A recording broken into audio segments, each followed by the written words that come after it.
I thought there were some some good moments for our team. Obviously, I know it's been a very tough season for Coach Williams and the Tar Heels, and it's made even tougher today when their second leading scorer and a guy that we were really preparing for goes out, and at the same time one of their key subs goes out. I don't know if I've ever been in that situation as a coach, other than maybe my fourth year in coaching, but be that as it may, you had to concentrate on our team, and I thought, for the most part, we're pretty good today. Jordan hit some shots, and, it's really good to see him rebounding the way he did, and, we move on to a quick turnaround Monday night. It's the most minutes Malik has played. I understand that Stephen had this little ankle problem. Do you see his role continuing to expand? He had a double-double last time, almost this time. Well, I want to play Steve, but he felt like he couldn't go today. And, if it's a blessing in disguise for him to be able to rest a little bit, we need Steve Monday night. Malik can't play 40 minutes. We can't play Dwayne. I know his ankle's bothering him. We got to figure out a way to get him on the floor and play through a little pain, even if it's, not at 100%. But more Malik playing the minutes that he did tonight was a more of an indication of, Steve just not being able to go. When he got tangled up with Miller underneath, he sort of, got it dinged a little bit, and it's something he was dealing with since the Syracuse game when he got, one-on-one coverage and twisted it. So hopefully we can heal him up in 48 hours and help our front court out. Malik he means a lot to our team.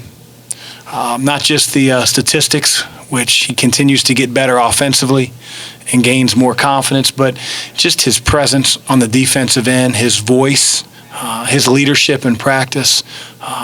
He's come a long way. He was a guy that sat on my couch at Xavier, and I didn't want to recruit him, because he slumped back in his chair, had his eyes half open, he mumbled, and he's grown so much. I love that kid, and I'm happy for him. He's put in a lot of work, and his teammates respect the heck out of him. He's one of the best bigs in the league. Chris, with how you guys closed the first half, I think an 11-2 run, to how you opened the second half, did your kids gain a little bit more confidence as they kind of settled into this one? I think so. Our guys were, I thought, juiced to play, and we just made some bad decisions early. At the same time, we made some good decisions and couldn't catch the ball as well. But I thought that, being able to keep Carolina from really getting out in transition. Baycoat did not really get much done in the post because I thought our guys were fronting and working and fighting, and that's going to put a lot of pressure on Cole. And we all know, and you saw in the second half a glimpse of what he can do and take over a game, but that's a lot to ask for, 35, 36 minutes to put team on your shoulders. So we really wanted to try to eliminate their post game as best we could, knowing that Garrison Brooks is out. Their options become really limited. Let's not have Baycoat go for 17 and 10 tonight. You got a junior and a senior that should be able to front him and make his touches tough, and I thought they did that. David had a couple of turnovers early in the game, but how important... That's what happens when you start a guy sometimes. Well, but how important was it to see him kind of respond and not let that affect the way he played the rest of the game? Yeah, he's pretty stoic. He's a guy that doesn't let one bad play or one really good play affect him much. I think that really helps make him the player that he is. He has a very calming presence. He's very confident, and he's a smart learner. So whatever happens maybe in the possession before, he sort of gets an understanding of what they're trying to do or how they're trying to play him, or if he's on the defensive end, how they're trying to attack him, and he makes adjustments. But he has to be sharper.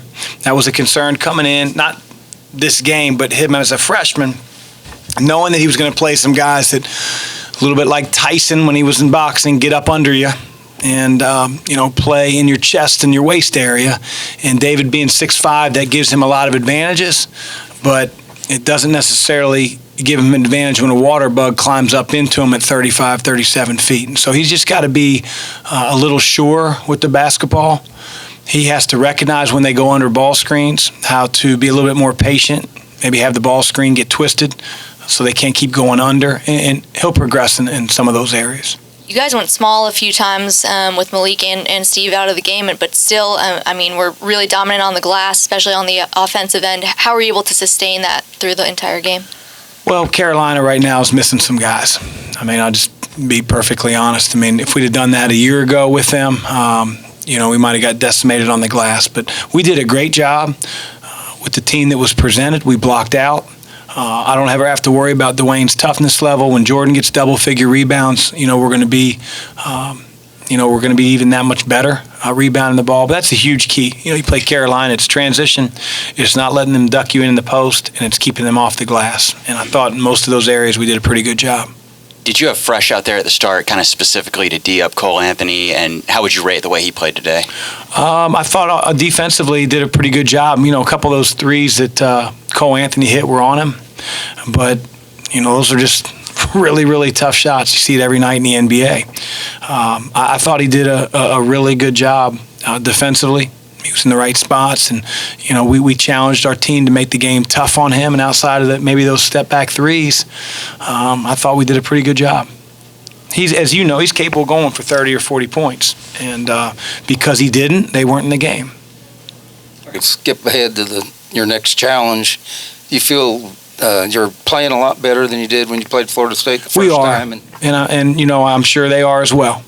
So, we've both gone through the longest conference season there ever has been, 20 games.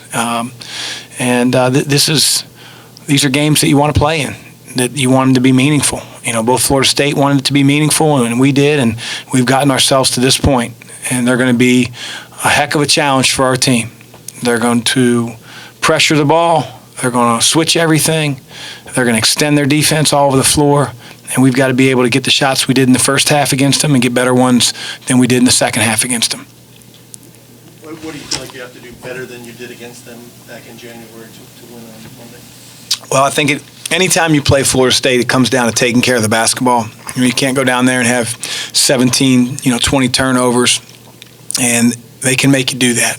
Duke beats them at home, and yet Duke turns it over 20-something times. So we've got to be able to generate really good shots. That's where it starts.